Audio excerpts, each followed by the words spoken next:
The Harringtons were the kind of family that could make Fifth Avenue pause.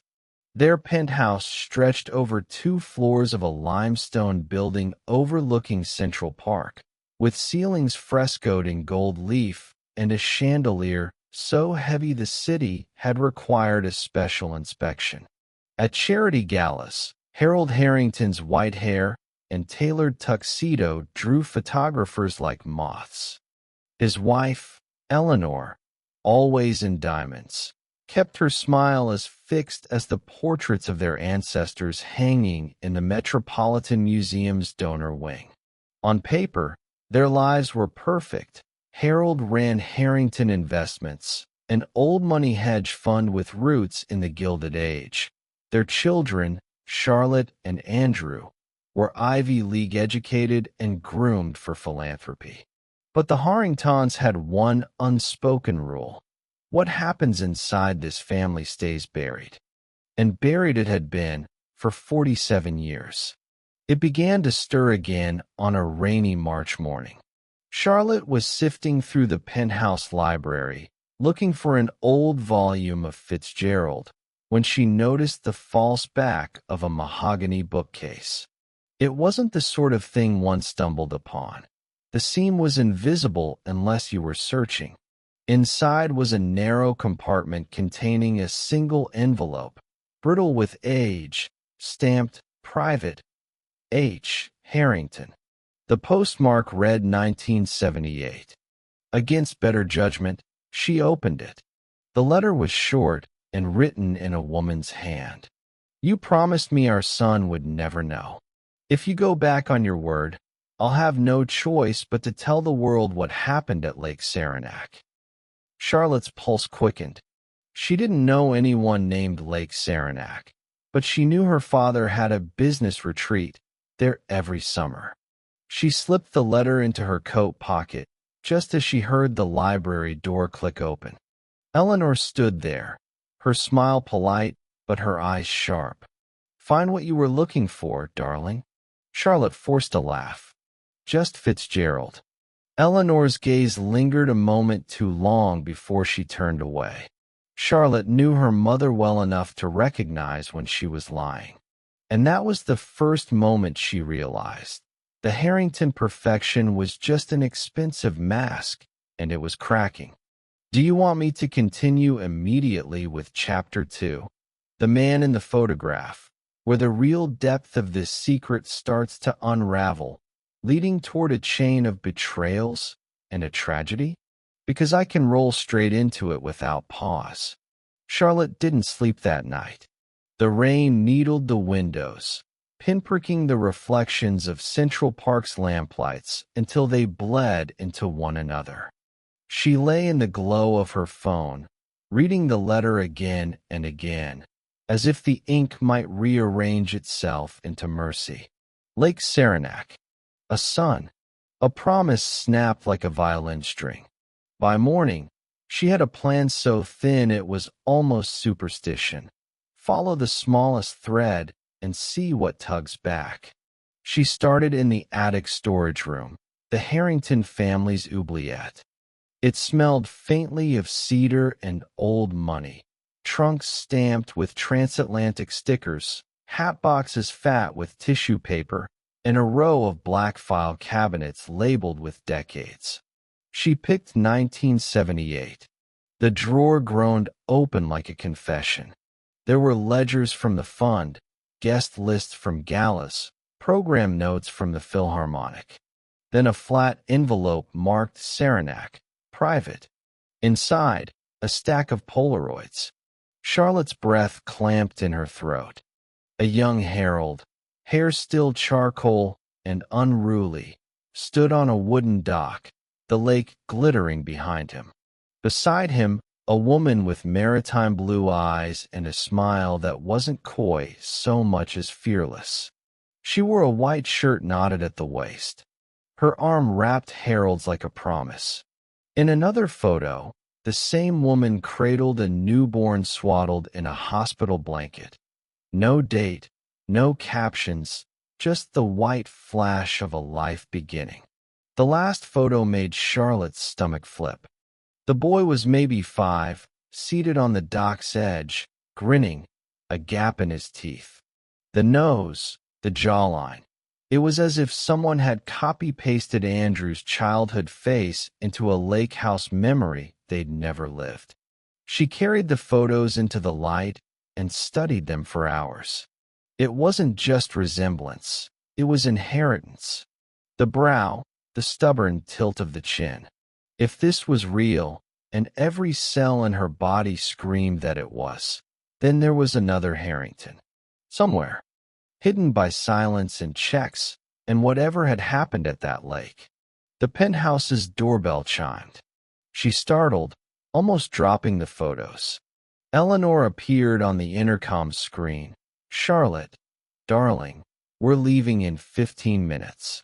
The Met trustee preview, remember?" Her mother's voice was sugar around steel. At the museum, the Harrington smile went back on. They moved through the galleries in a wake of perfume and whispered networking. Harold accepted compliments on a new contemporary wing he'd funded. Eleanor accepted the curated envy of women with the same jewelers. Charlotte drank a flute of champagne too fast and felt her own face fossilize. In the American wing, a marble statue of a grieving mother caught her. There was something dignified in the way the figure refused to collapse. Charlotte placed herself beside it, trying to find that posture. That's when a man stopped a few feet away and checked his phone. He was early 30s, tall, with a suit that knew the price of itself. He looked up and their eyes clipped. It was like staring at a reflection that had lived a different life. The same jawline. The same stubborn mouth as Andrew's. The room narrowed to a tunnel. Charlotte stepped forward without a plan. "Have we met?" He tilted his head, amused. "I don't think so. You look like my brother, familiar." She offered her hand, the way she'd been taught before she could spell. "Charlotte Harrington. Ethan Vale." His handshake was warm, confident. "My firm's doing the lighting redesign for the new wing. I'm here to pitch a donor who hates LEDs." Ethan Vale. Not Harrington. But the echo wouldn't fade. He moved with the easy entitlement of someone who'd always belonged in rooms like this.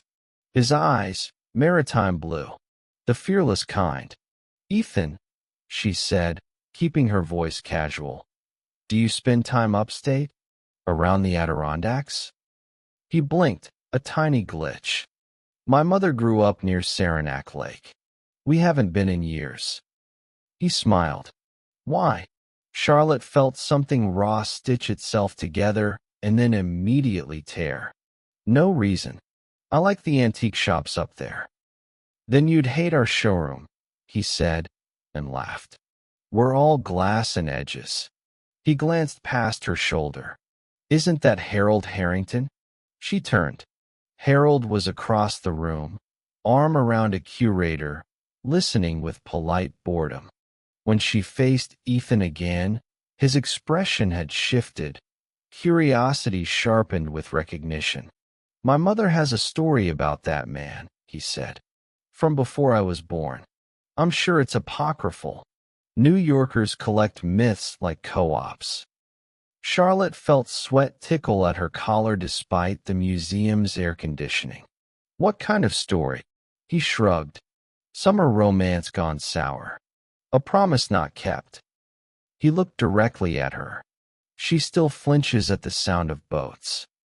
The marble mother behind her might as well have turned and spoken. Charlotte steadied her glass. "What's your mother's name?" He opened his mouth, then closed it, as if he'd walked to the edge of a cliff and seen the drop. "Why do you ask?" "Because you have Andrew's face," she wanted to scream. "Because there's a photo in my pocket that might be your childhood. Because the Harrington smile is a locked door and I've found the key." Instead, Charlotte did something the family never did. She told the truth, or at least enough of it to set a fuse. "I think my father knew her. I think he kept something from all of us."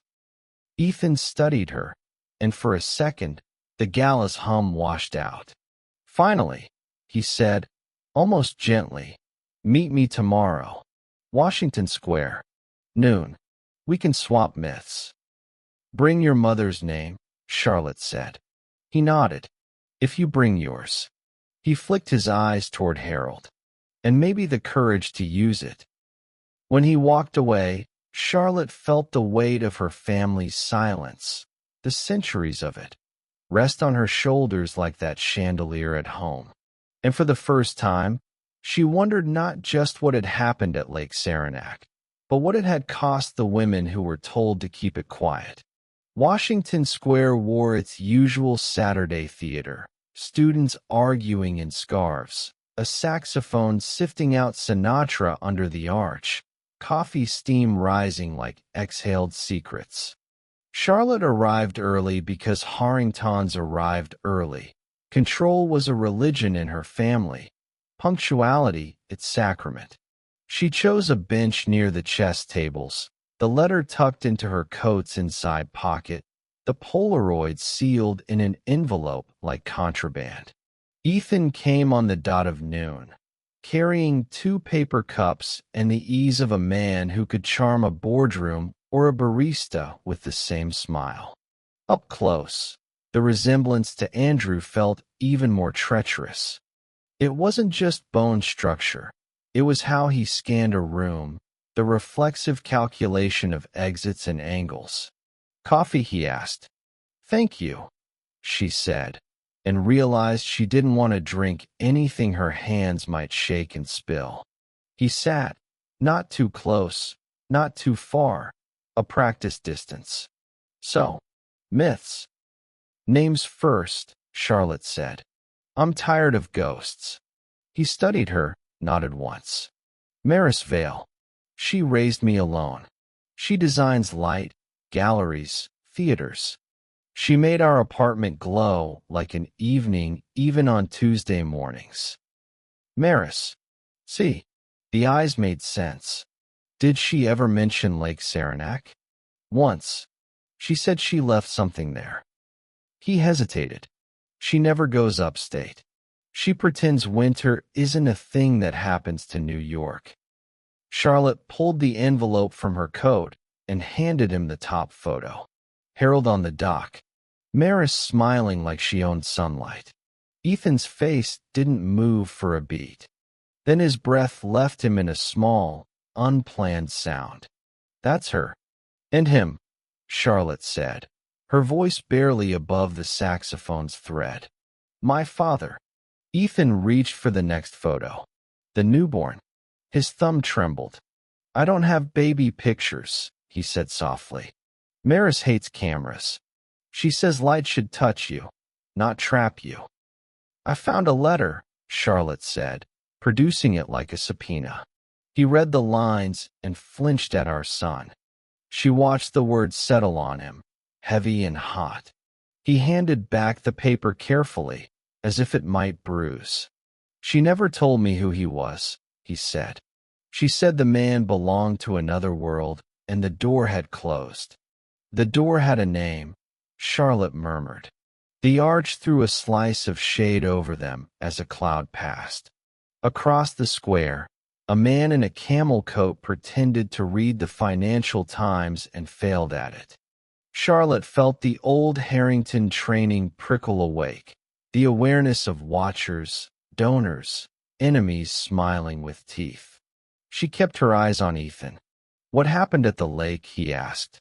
"I don't know," she said. "But this family is made of what isn't said. If a thing got buried, it either made us rich or kept us that way." He gave a half smile that didn't reach his eyes. "My mother says money is a dimmer switch. People think it looks like yes or no, but it's really degrees of brightness you can change without anyone noticing." "Did she keep anything?" Charlotte asked. "Proof." Ethan reached into his jacket and pulled out a thin silver locket, the kind that survives moves because a hand can't quite throw it away. He clicked it open. Inside, 2 engraved things. H. and a set of coordinates. He held out his phone. I looked them up years ago. A dock on Lower Saranac. There's a boathouse at the edge of a private cove. Charlotte felt the city tilt. Coordinates are a kind of promise. And a map, he said. If you want to go.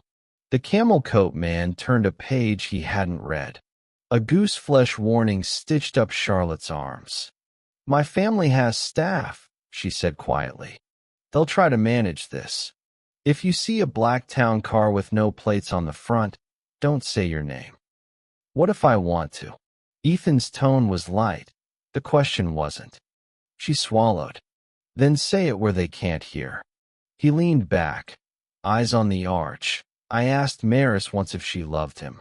She said love was the wrong word. She said it was a storm that rearranged the shoreline.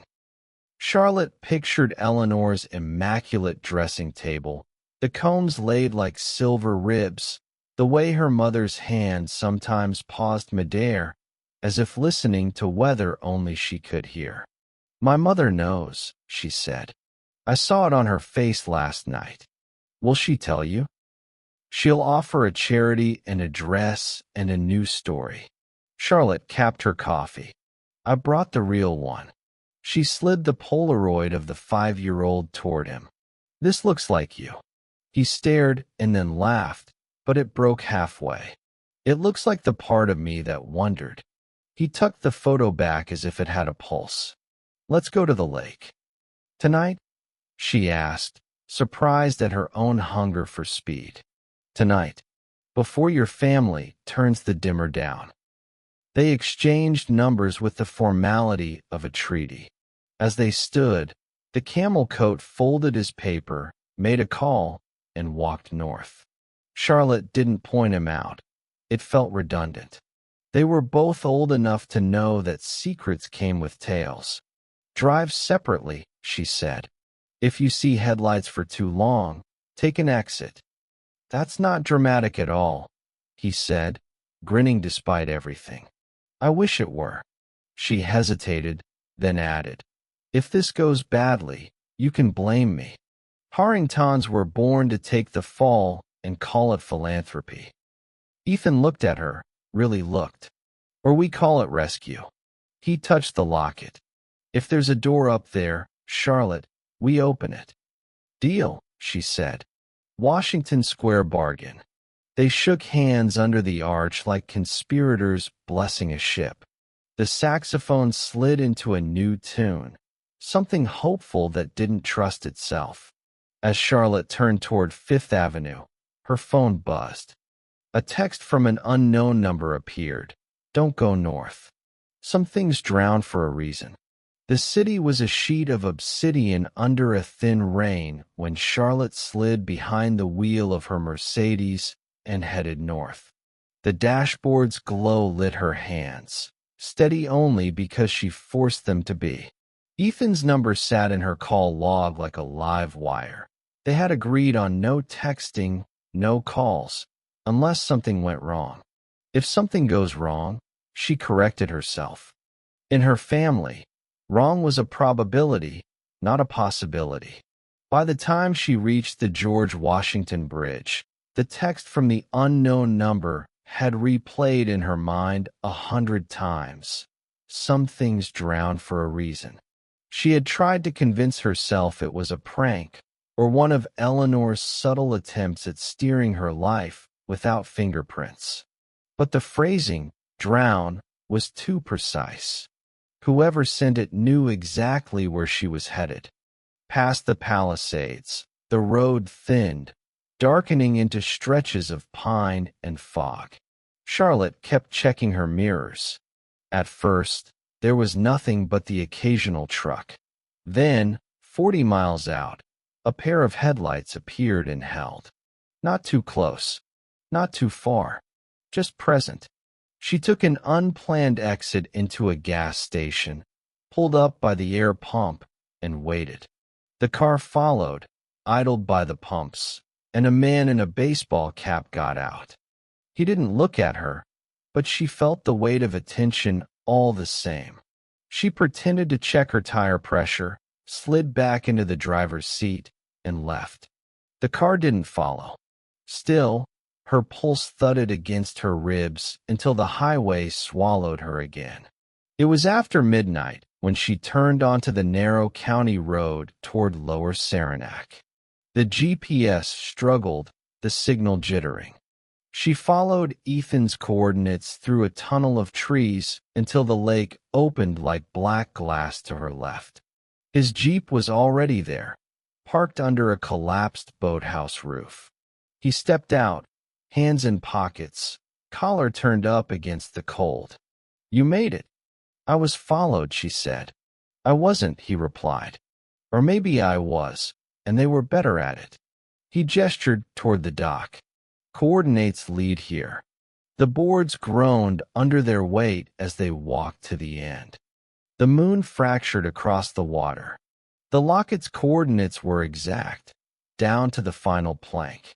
Ethan crouched and ran his fingers along the edge. "There's something metal." He pried up a loose board.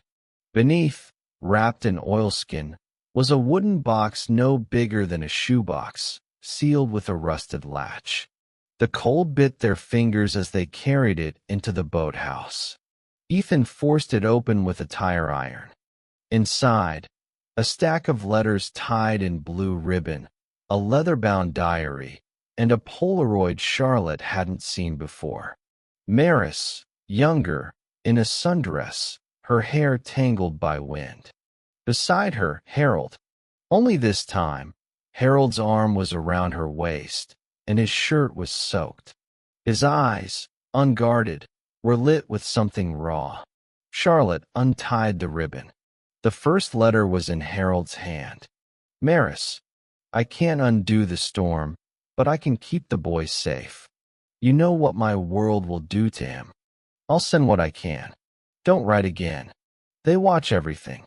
The diary belonged to Maris. Its entries shifted from tender to furious.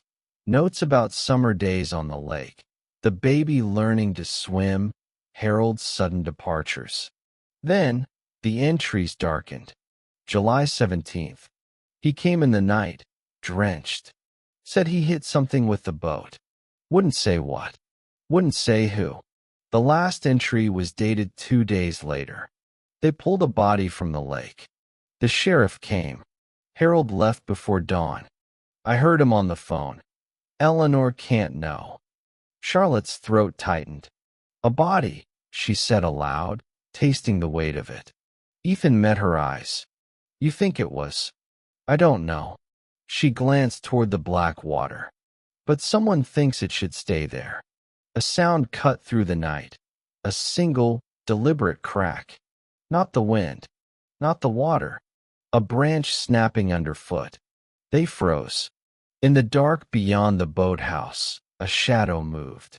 Then another. Headlights flared, blinding them. A voice called out, deep and certain. "Step away from the box." Ethan reached for the diary. Charlotte shoved the letters inside her coat. The shadows moved closer, resolving into 2 men in heavy coats, the kind that weren't for warmth but for work. One of them held a flashlight. The other held something colder, smaller, metal glinting in the beam. "Charlotte Harrington." The first man said, not asking. "Your mother wants you home." And in that moment, Charlotte knew. Eleanor had known all along.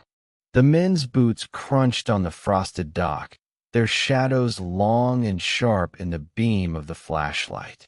Charlotte's pulse roared in her ears, but her voice came out smooth, the way Eleanor had trained her. When cornered, make them think you own the corner. "I'm here on business," she said, standing straighter. "Tell my mother she can make an appointment." The taller man's mouth curled into something between amusement and pity. "Not how this works." His gaze flicked to Ethan. "You too, Vale. Time to leave the lake." Ethan stepped forward, blocking Charlotte slightly. "I don't take orders from strangers in the dark." The second man, the one with the metallic glint in his hand, tilted it just enough for the shape to resolve. A small pistol, held without flourish, like a tool he'd used before. You do tonight. Charlotte's mind ran calculations. 2 men, one armed. The boathouse door behind them. The dachshund 20 feet away. And the box, the letters, the diary, too important to leave behind. She decided in an instant. Fine, she said, her tone pure Fifth Avenue resignation. Let me lock the boathouse. This property is. The first man cut her off. Don't bother. It's not yours. But his eyes followed her as she stepped inside. The second man stayed at the doorway, pistol low. Ethan followed, his hand brushing hers in a silent question. Plan? She slipped the diary into her coat pocket, under the letters. Then, without warning, she yanked the chain on the old boathouse lamp. The bulb popped with a sharp flash, plunging them into darkness. Ethan moved first, shoulder-checking the man with the pistol, sending it clattering to the floorboards. Charlotte bolted for the dock, clutching the coat to her chest. Behind her, the sounds of a brief, chaotic struggle, then Ethan's footsteps pounding after her. They didn't stop until they were in their cars. Charlotte threw the box onto the passenger seat and gunned the engine. In the rearview mirror, 2 shapes emerged from the boathouse, one limping. Headlights blazed to life behind them. Go! Ethan's voice came through her Bluetooth, urgent. They tore down the narrow road, tires spitting gravel. The lake shimmered to their left, a black mouth ready to swallow anything that fell in. The headlights behind them closed in. Charlotte took the first turn she saw, a sharp left into the woods. Branches scraped the sides of her car. The GPS lost signal entirely. Finally, after what felt like an hour but was likely minutes, the lights vanished. She pulled over, heart still hammering, and Ethan's Jeep rolled up behind her. He leaned out the window. They weren't cops. They were my mother's, Charlotte said. She didn't need to explain further. They sat in silence for a moment, the night pressing in around them. Charlotte reached into her coat and pulled out the diary, opening it to the last page again. They pulled a body from the lake. Eleanor can't know. Ethan's voice was quiet. Your mother knew. She's been keeping this for him all these years. Charlotte closed the diary. No, she's been keeping it for herself. The truth settled between them like a dropped stone in deep water, silent, but with ripples that would reach far. In the distance, faint but distinct, came the sound of another car engine. Not close yet, but moving their way. Ethan glanced at her. We can't go back to the city tonight. Charlotte nodded. Then we disappear. But as she put the car in gear, her phone buzzed again. The same unknown number. This time, just 3 words. The body's not his. Charlotte stared at the message glowing on her phone. The words were too simple for the chaos they carried. She read them again, slower, as if the meaning might shift in the second pass. Ethan leaned over. Not his. Whose, then? That's the part they're not saying. She slipped the phone into the cup holder, her knuckles whitening on the steering wheel. But whoever sent this, they've been watching everything since we left Manhattan. They drove deeper into the Adirondacks, avoiding main roads, until the headlights of a weathered inn appeared through the trees. The sign read The Red Pines, EST 1934, its paint fading to match the autumn leaves it hung among. Inside, the air smelled of cedar and wood smoke, and the desk clerk, a man with a beard so dense it looked bulletproof, asked no questions. Charlotte paid cash. Old habit. In the small upstairs room, she spread the contents of the oilskin box across the bed. The letters, the diary, the extra Polaroids. Ethan paced like a caged animal, the locket swinging from his hand. Read the last entries again, he said. Maybe we missed something. Charlotte opened the diary to July 1978. He said he hit something. Wouldn't say what. I thought it was driftwood until they found the body. The next entry, 2 days later, was shakier. Sheriff says it was an accident. But Harold won't look me in the eye. Says we're leaving before more questions come. Asked if I could keep a promise for the rest of my life. She looked up. It doesn't say the body was a man's. Ethan stopped pacing. What if it wasn't? Charlotte's mind jumped tracks. A child. A woman. Someone whose death would explain the silence and the threats. If it wasn't his, then why? Why the promise? Ethan finished. She nodded. Before they could go further, there was a soft knock at the door. Both froze. The inn's quiet made it impossible to pretend they hadn't heard. Charlotte crossed to the door, flattening her voice. Who is it? Front desk, came the muffled reply. Message for you, miss. She cracked the door 2 inches. The bearded clerk stood there, holding a folded piece of paper. Guy dropped it off. Said it was urgent. She took it, closed the door, and unfolded the note. In block letters. The girl's name was Lydia. She knew your mother. Ask Eleanor about August 12th, 1978. Charlotte's stomach flipped. Lydia. She didn't know a Lydia. But August 12th was 2 days before the diary's final entry. Ethan was already grabbing his jacket. We need to get to someone who's not in your mother's pocket. Sheriff's office, maybe. Charlotte shook her head. If the sheriff in 78 called it an accident, that whole department's poisoned. We need someone outside the system. Who? She hesitated. My Aunt Margaret. Ethan frowned. You never mentioned an aunt. That's because she hasn't been invited to Thanksgiving in 30 years. She and Eleanor hate each other. But Margaret's a lawyer. She keeps her own files. And she's not afraid of Harold. Ethan's eyes lit with the first hint of optimism she'd seen in hours. Where does she live? Hudson Valley. Off a road with no name. Charlotte began gathering the papers, the diary, the Polaroids, moving quickly now. She didn't want to explain the rest, that Margaret had been cut off because she knew things about Eleanor no one else dared to speak aloud. As they stepped out into the hall, the bearded clerk was gone. But at the far end, down the staircase, she caught sight of the camel coat from the museum, just for a second, before he turned and disappeared out the front door. Ethan leaned close.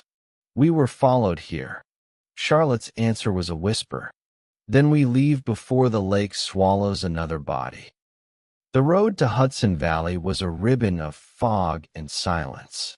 Charlotte kept her headlights low, the Mercedes eating miles while Ethan's Jeep followed 100 yards back, far enough to make them harder to track, close enough to matter if trouble found them. By dawn, they were off the highway, climbing narrow, frost-glazed backroads where mailboxes leaned like tired sentinels. Margaret Harrington's house appeared abruptly, a Victorian in stubborn need of repair, painted the color of old bone. It sat at the edge of a hill, the Hudson River sprawling gray in the distance. Charlotte parked in the gravel drive and knocked. The door opened a cautious 4 inches. Well, said a voice that had aged like good bourbon, smooth, dark, with an edge that could still cut. If it isn't Eleanor's perfect daughter, what do you want? Aunt Margaret, Charlotte began, I need your help, and I think you want the same thing I do. The door opened wider. Margaret was tall, with iron-gray hair swept into a knot and eyes that carried both mischief and memory. She looked past Charlotte to Ethan, still stepping out of his Jeep. And this is Ethan Vale. My, Charlotte hesitated. Friend. Margaret gave a dry smile. Looks like trouble. Come in, both of you. Inside, the house smelled faintly of ink and cedar. Every wall was lined with bookshelves, and in the corner sat a massive roll-top desk with file drawers labeled in Margaret's precise hand. She poured coffee without asking, set the mugs on the table, and gestured for them to speak. Charlotte told her everything. Lake Saranac, the Polaroids, the diary, the men in the boathouse. When she reached the part about the text message, Margaret's face changed. The body's not his, she repeated slowly. That sounds about right. And Lydia? Yes, I remember that name. Ethan leaned forward. Who was she? Margaret sipped her coffee. Lydia Morton, 17, lived in Saranac Falls. Pretty, clever, with the kind of charm that made older men forget their wedding vows. She vanished that summer. Sheriff called it a boating accident. Whole town knew better. Charlotte felt the weight of the diary in her bag. And my mother? Margaret's smile turned brittle. Eleanor and Lydia worked together. For exactly 3 weeks. Lydia was a summer receptionist at your grandfather's country club. Eleanor was already engaged to Harold by then.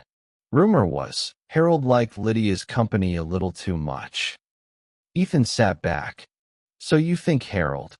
Margaret cut him off. What I think is irrelevant. What matters is what Eleanor thinks. And she's been protecting her version of the story for nearly half a century. She stood and crossed to the roll-top desk, unlocking a narrow drawer.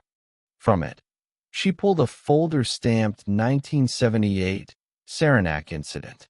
Inside were yellowed newspaper clippings, a map of the lake, and a grainy black and white photograph. Harold standing beside a sheriff's boat, expression grim, Eleanor a few steps behind him in a headscarf and dark glasses.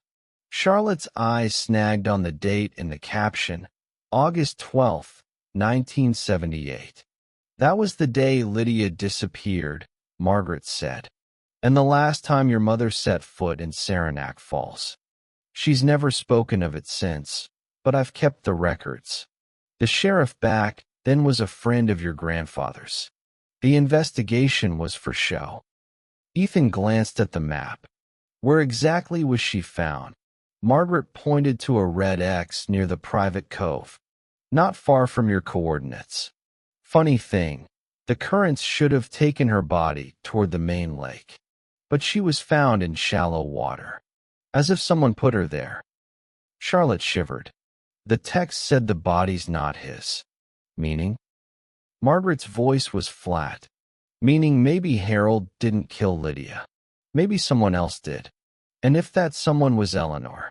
The thought hung in the room like smoke. Outside, a car door slammed. Margaret moved to the window and pulled the curtain just enough to see. Her lips thinned. You were followed. Charlotte's pulse spiked. Who? Margaret turned to them, her voice low and urgent. 2 men in a black Lincoln. They're getting out. Ethan was already on his feet. We need another way out. Margaret smiled grimly. You're in luck. This house has more than one door. Follow me, and bring those files. Margaret didn't wait for questions. She swept the folder, the diary, and the Polaroids into an old leather satchel, slung it over her shoulder, and moved toward the back of the house. Her pace was brisk, but her eyes kept flicking to the windows as if she'd done this before. The sound of footsteps crunched in the gravel outside. 2 sets, steady and deliberate.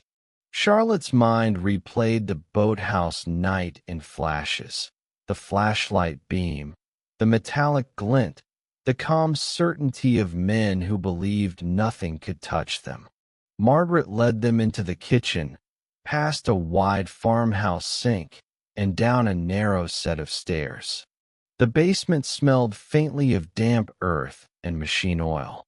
A single bare bulb swung overhead, casting long shadows over the shelves lined with canning jars and tools. In there, Margaret said, pointing to what looked like a shelving unit against the far wall. Ethan hesitated. That's not. It's a door, Margaret snapped. She pulled a lever disguised as a support beam, and the unit swung inward on hidden hinges, revealing a short tunnel framed in stone. The air was colder, carrying the faint scent of pine. Charlotte glanced back toward the stairs. Through the floorboards above, she could hear the muffled thud of the front door opening. They're inside, she whispered. Margaret ushered them into the tunnel and shut the door behind them. Total darkness swallowed them until she clicked on a small flashlight. The beam cut through dust and cobwebs as they moved forward, the floor sloping downward. This comes out near the river, Margaret explained. Old bootlegging route from the 20s. My father swore he'd seal it, but family habits die hard. After what felt like 50 yards, the tunnel ended at a rusted metal hatch. Margaret shoved it open, and cold morning air rushed in. They emerged onto a slope of tangled weeds that dropped toward the Hudson's rocky bank. At the base of the hill sat a weathered boathouse. Margaret led them inside and pulled back a tarp to reveal a small motorboat. She's loud, but she'll outrun a Lincoln on these waters. As Ethan readied the boat, Charlotte finally spoke the thought that had been clawing at her since the files came out. If my mother killed Lydia, why protect Harold all these years? Margaret's eyes met hers, sharp and unblinking. Because protecting Harold protected Eleanor, and protecting Eleanor kept the Harrington name worth billions. Your mother's not sentimental, Charlotte. She's strategic. The engine sputtered to life, echoing across the river. Charlotte climbed in beside Ethan, clutching the satchel. As they pulled away from the shore, she saw movement at the top of the hill. Two figures standing where they'd emerged from the tunnel, watching. One raised a phone to his ear. The other simply lifted a hand in a slow, deliberate wave. Charlotte didn't wave back. Margaret's voice carried over the engine. Get to Albany. There's a man there, retired state detective. He owes me favors, and he kept copies of the old Saranac case files. He's the only one who'll talk without Eleanor finding out first. Ethan gave her a sharp nod. Name? Frank Calder, Margaret said. He drinks before noon and trusts no one, but he hates being lied to. Tell him Lydia Morton's death never left the lake. The river opened ahead, the cold wind stinging Charlotte's face. Somewhere behind them, the men in the Lincoln were already plotting their next move. Charlotte glanced at the satchel, heavy with 4 decades of silence, and thought, if my mother really did this, then the lake isn't the only thing that's going to drown her. By the time they reached Albany, the clouds had thickened into a dull, low ceiling, pressing the daylight into a gray haze. The satchel sat in Charlotte's lap the entire drive, her hands gripping it like it might try to escape. Ethan had driven most of the way, weaving through side roads and making enough detours to lose any tail, if they'd been lucky. Frank Calder lived in a 2-story brick building on a street where half the windows were boarded up. His unit was on the 2nd floor, the door marked only with a tarnished brass number, 4, and the faint smell of cigarette smoke leaking from inside. Ethan knocked. From within came a voice that sounded like it had been pickled in bourbon. If you're selling anything, I don't want it. If you're the landlord, I'm still not paying for the damn boiler. It's Margaret Harrington's niece, Charlotte said. The door opened a crack, revealing one pale blue eye. Margaret's still alive? Yes, Charlotte replied. She sent me. She said you'd remember Lydia Morton. The door opened fully. Frank Calder was in his 70s, built like a man who had once been solid and still carried the shadow of it. His hair was white, his stubble grayer, and his shirt looked like it hadn't been buttoned straight on purpose. "Come in before the neighbors start getting ideas," he said, stepping aside. Inside was a clutter of old case folders, newspaper stacks, and a single desk under a yellowed lampshade. The blinds were drawn. Frank poured coffee into mismatched mugs and handed them over without asking. "Margaret said you kept your own copies of the Saranac files," Charlotte began. Frank grunted. "Not copies. Originals. The sheriff's version was for the papers. Mine was for me." He shuffled to a metal filing cabinet and pulled a thick folder labeled Morton, Lydia, 1978. Inside were photographs, grainy black and whites of the lake, the dock, the sheriff's boat. One photo made Charlotte's stomach tighten. Lydia's body, half draped in a blanket, lying on a stretcher. "She drowned?" Ethan asked.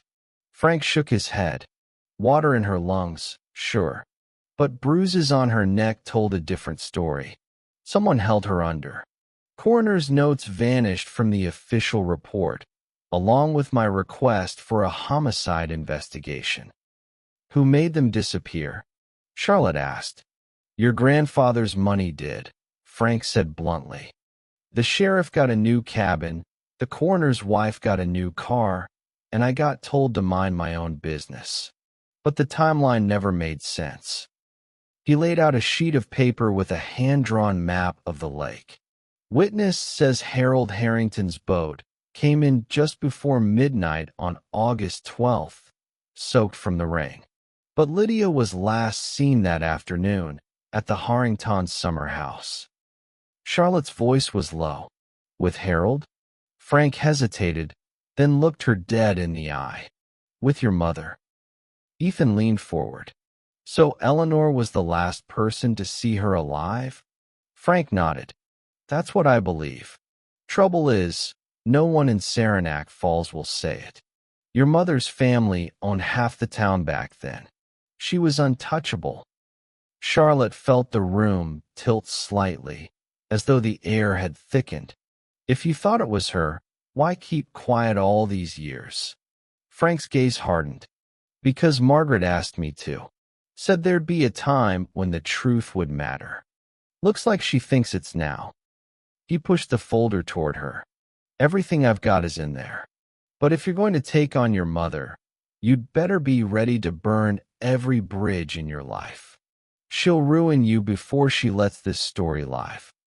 Before Charlotte could answer, there was a soft knock at the door, 3 slow taps, a pause, then 2 quick.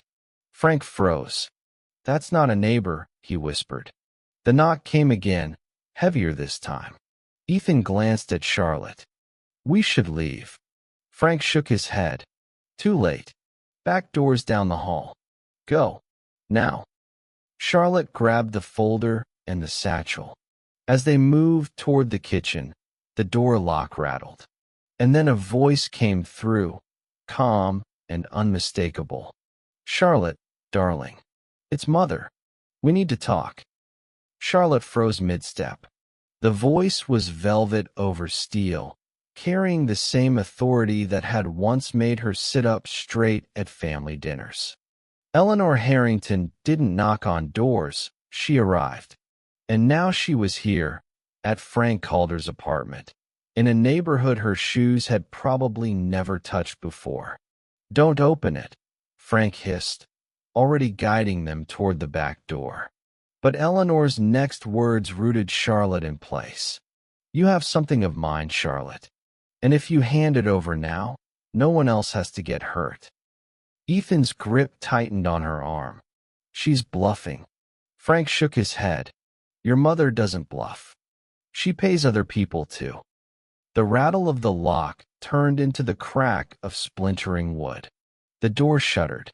Charlotte's decision crystallized. not out of defiance, but clarity. The diary, the Polaroids, Frank's file, none of it could end here. She shoved the satchel into Ethan's hands. Get to the car. Start it. What about you? He demanded. I'll keep her busy. Before they could argue, she slipped toward the front hall. The door gave way, and Eleanor stepped inside, flanked by the two men from the boathouse. She wore a black cashmere coat, a string of pearls, and an expression carved from centuries of control. Charlotte, she said, as though greeting a guest at a luncheon. You've caused such a mess. Charlotte's pulse steadied.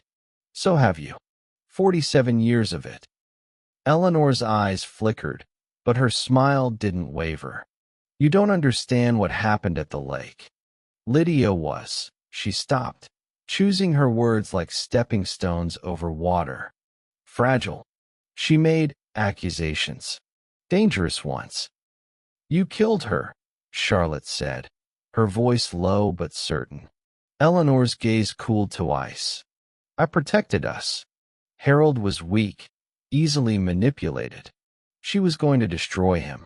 And you think the Harrington name would have survived a scandal like that? We would have lost everything. Our home, our position, our life. Maybe we should have, Charlotte shot back. The taller man stepped forward, but Eleanor lifted a hand to stop him. I'm giving you one chance, darling. Return what you took, and this ends here. I can make the world forget Lydia Morton ever existed. Charlotte looked into her mother's eyes and saw it. Not guilt, not shame, but the absolute belief that she had been right. That preserving the family name was worth more than a girl's life. From outside came the sudden roar of an engine, Ethan's signal. Charlotte smiled faintly. You can make the world forget her, but not me. She stepped back into the hall, slammed the kitchen door, and ran. Eleanor's voice followed, sharp now. Stop her. Charlotte burst out the back into the cold air. Ethan was in the driver's seat, Frank in the back, the satchel between them. She dove in, and they tore off just as the two men appeared at the alley mouth. They didn't stop driving until the Hudson shimmered into view again. Frank leaned forward, his voice gravel. If you want this to mean anything, you take it to the state AG. With these files, and with Calder's testimony, they'll have to reopen the case. No amount of Harrington money can bury that in the age of digital records. Charlotte stared out at the water. No. First we go back to the lake. Ethan shot her a look. Why? Because if she killed Lydia there, then somewhere in that cove is the proof she couldn't burn or buy. And when we find it, the Harrington name will sink with it. 2 nights later, under a moon that sliced the water into silver shards, Charlotte and Ethan dove from the dock. The cold bit to the bone. 20 feet down, wedged between stones, Charlotte's fingers brushed metal, a thin bracelet with initials, L.M. When they surfaced, gasping, she held it in her fist. The final piece. By the end of the month, the headline screamed, Harrington matriarch implicated in 1978 Lake Saranac death. Eleanor was photographed leaving the penthouse, her pearls gone, her face pale. Harold stayed silent. Charlotte stood at the edge of the lake one last time, the bracelet in her pocket. Ethan joined her, the cold wind carrying the scent of pine and old secrets. She'll never forgive you, he said. She never loved me enough to try, Charlotte replied. The lake was calm now, but Charlotte knew it would never be just water again. It was a witness, and now so was she.